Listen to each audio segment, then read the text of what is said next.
Aujourd'hui, je vais vous parler de la voiture Z qu'a mis Nissan sur la map en Amérique du Nord. Elle était vendue sous le nom de la marque Datsun en 1970.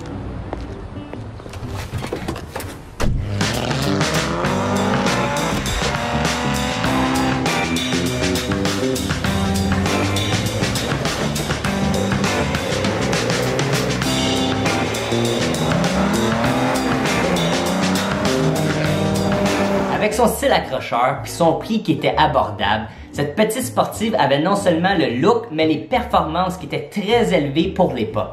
C'est ça qui a eu un impact immense sur les ventes en Amérique du Nord. Et salut tout le monde, bienvenue sur ma chaîne Autovlog Trip. Aujourd'hui, on se retrouve pour ma deuxième chronique automobile. Aujourd'hui, je vous parle de la Nissan Z, aussi appelée la 400Z. Fait que pour ceux qui n'ont pas regardé ma dernière vidéo, j'ai fait une chronique automobile sur la Lexus IS300 en 2001. Fait que je vous invite à aller voir ça, je vais mettre ça probablement dans une playlist. Puis sinon, je remercie tous ceux qui ont commenté sur cette vidéo-là pour me donner des nouvelles idées chroniques automobiles, des voitures en particulier.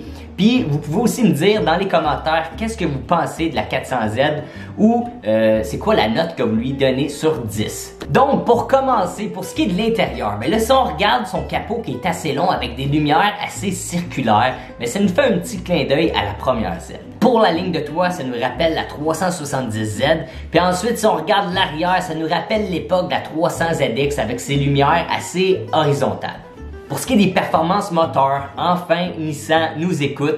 On le sait, avec la 370Z, on aurait voulu voir une version biturbo là-dedans, puis on n'avait pas. Mais maintenant, avec la nouvelle Nissan Z, on retrouve un V6 biturbo de 3 litres. C'est le même moteur qu'on retrouve dans le Q50 puis le Q60 Red Sport. On retrouve encore une motorisation propulsion. Puis là, merci, Nissan Z a pas fait la même erreur qu'avec la Supra. On retrouve une transmission manuelle 6 rapports. On a aussi une transmission automatique disponible à 7 rapports, mais ça sera pour les autres. Comme puissance, 400 chevaux, 350 livres de torque, ce qui devrait être bien en masse pour faire mal à la nouvelle Supra, avec un 0-100 qui devrait se faire juste en haut des 4 secondes.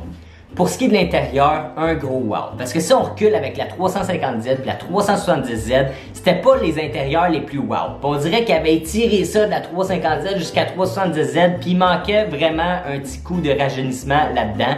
Mais là, au moins, avec la nouvelle Nissan Z, ils ont vraiment mis la touch qui manquait dans l'intérieur. On a un bel écran de 12.3 pouces, un écran d'interface de 8 pouces, on a des beaux bancs, des belles coutures, on retrouve encore les 3 cadrans sur le tableau de bord. Pour vrai, j'ai un gros coup de cœur pour cet intérieur-là. La Nissan Z, c'est tout ce que la Supra a pas été. Puis qu'est-ce qu'on voulait voir. Pour ce qui est de l'échelle de prix, ça va pas mal tourner autour de la gamme de la 370Z. Environ la même échelle de prix, peut-être un peu plus cher. Il parlait que c'était estimé autour de 40 000 $.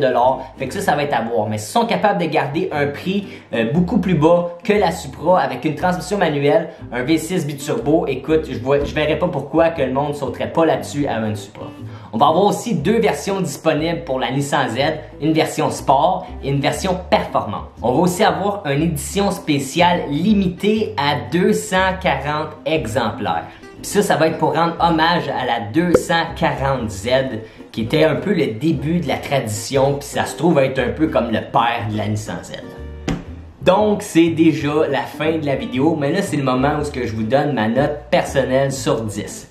Donc, pour ce qui est de l'extérieur, j'ai un gros coup de cœur pour l'extérieur. Le seul petit bémol peut-être, c'est la couleur jaune. Même si c'est une édition limitée, écoute, c'est peut-être pas mon fort. Faudrait peut-être que je la vois en vraie vie pour juger de mes yeux. Pour ce qui est de l'intérieur, wow, c'est un gros coup de cœur. Merci à Nissan qui ont gardé la fameuse transmission manuelle puis qui l'ont pas enlevée comme la plupart des compétiteurs. Le moteur, écoute, il n'y a rien de mieux, un V6 biturbo, ça va être là pour donner de la performance. Puis j'ai vraiment hâte, si j'ai la chance de tester cette voiture-là, ça serait vraiment mental. Fait que pour ça, je vais lui donner une note de 9 sur 10. Fait que c'est quand même très élevé. Je voulais donner un 10 sur 10, mais je vais quand même essayer de rester le plus réservé, le plus strict possible. Peut-être qu'en vraie vie, mais que je m'assois dedans, je vais peut-être y trouver des bobos puis tout ça. Fait que c'est pour ça que j'y donne un 9 sur 10.